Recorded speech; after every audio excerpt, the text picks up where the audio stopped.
हिंदी भारत में सबसे ज़्यादा बोली जाने वाली भाषा है। देश के कई राज्यों में लोग इसका इस्तेमाल करते हैं। आम बोलचाल के लिए भी हिंदी सबसे ज़्यादा इस्तेमाल की जाती है। अगर दुनिया की बात करें तो मैंडेरिन, स्पेनिश और अंग्रेजी भाषा के बाद हिंदी दुनिया में चौथी सबसे ज़्यादा बोली जाने वाली भाषा है। ऐसे में हिंदी के महत्व को लोगों तक पहुँचाने और इसे बढ़ावा देने के मकसद से हर साल 14 सितंबर को हिंदी दिवस मनाया जाता है। मना रहा है 14 सितंबर। क्यों हिंदी दिवस मनाया जाता है, क्या वजह है इसके पीछे, तमाम कारणों के लिए आज हम जानने आए हुए हैं प्राचार्य डीवीसी डिग्री कॉलेज के जो हैं चंद्र पांडे जी।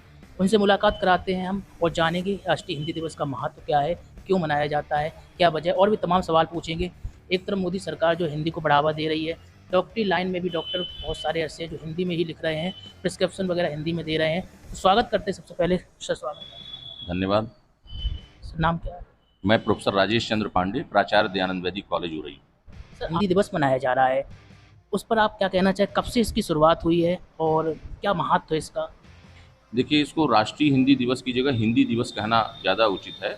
हिंदी दिवस 14 सितंबर 1949 से मनाने की है।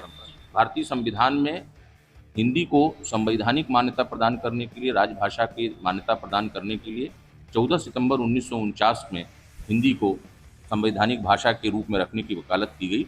इसलिए 14 सितंबर से हिंदी दिवस मनाने की परंपरा 14 सितंबर को पड़ी है। भारतीय संविधान में संघ की राजभाषा के रूप में, देश की एक सर्व स्वीकृत भाषा के रूप में हिंदी को स्थापित करने के लिए संविधान निर्माताओं ने जो प्रयास किया है और उसके संदर्भ में जो चर्चा चली है, इस कारण 14 सितंबर को हिंदी दिवस के रूप में मनाया जाता है। सर आप यहाँ पर कितने समय से हैं कॉलेज में? डीवीसी डिग्री कॉलेज है, कितने समय से हैं और इस पर हिंदी को लेकर आपने यहाँ पर क्या क्या अभी तक किया है, कुछ बताना है?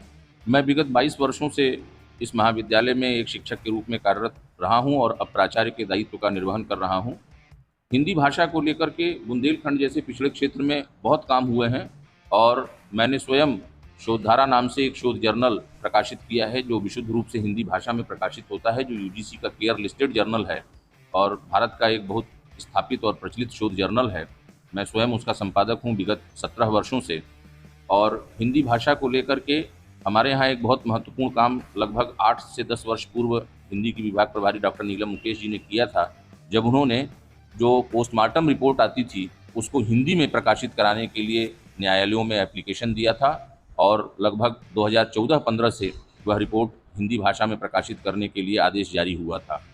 हिंदी भाषा को लेकर हमारे यहाँ जो साहित्यकार रहे हैं, महाविद्यालय की एक बड़ी शिष्ट परंपरा रही है, जिसमें doctor DP Srivastava, doctor Ramshankar Dwivedi आदि का नाम महत्वपूर्ण रहा है।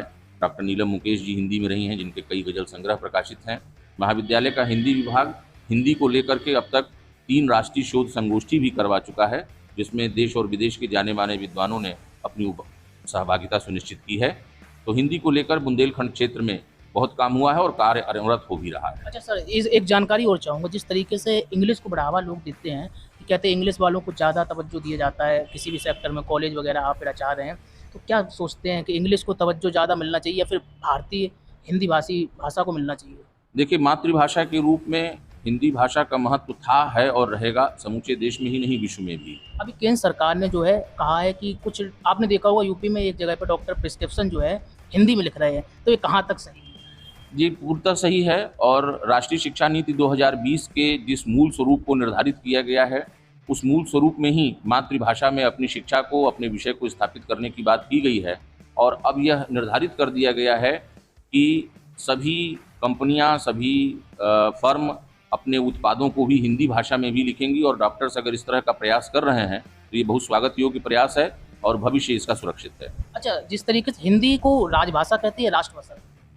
देखिए, राजभाषा और राष्ट्रभाषा के बीच का ही मूल विवाद है और राष्ट्रभाषा की सर्वमान्य स्थापना अब तक नहीं है। राजकीय कार्यों में हिंदी का प्रयोग अभी भी हो रहा है। अच्छा, तो इसको राजभाषा बोल सकते हैं? जी। एक बात और पूछना चाहूँगा सर, राजभाषा हिंदी क्यों नहीं बन सकती, अगर राष्ट्रभाषा क्यों नहीं बन सकती राजभाषा? देखिए, यह एक संवैधानिक प्रावधान है। संविधान में इसके ऊपर लेकर के बहुत सारे विवाद और बहुत सारी समितियां गठित हुई थी, जिनका कोई अंतिम निष्कर्ष अब तक नहीं निर्धारित किया गया है। यह शासकीय विषय है और मैं समझता हूं कि शासन इस पर भविष्य में कोई निर्णय लेगा तो एक राष्ट्र, एक देश, एक भाषा के हिसाब से एक बहुत सात्विक और सार्थक प्रयास होगा। सर कुछ हिंदी को लेकर आप भविष्य में जो आपने सोचा कुछ करने वाले कॉलेज स्तर से? महाविद्यालय में हिंदी भाषा के प्रचार प्रसार के लिए, कार्यों के लिए लगातार कार्य हो रहा है और आने वाले दिनों में हिंदी भाषा में बहुत सारी पुस्तकें और सामग्री प्रकाशित और संपादित की जा रही हैं। महाविद्यालय इस दिशा में अनवरत रूप से अग्रसर है।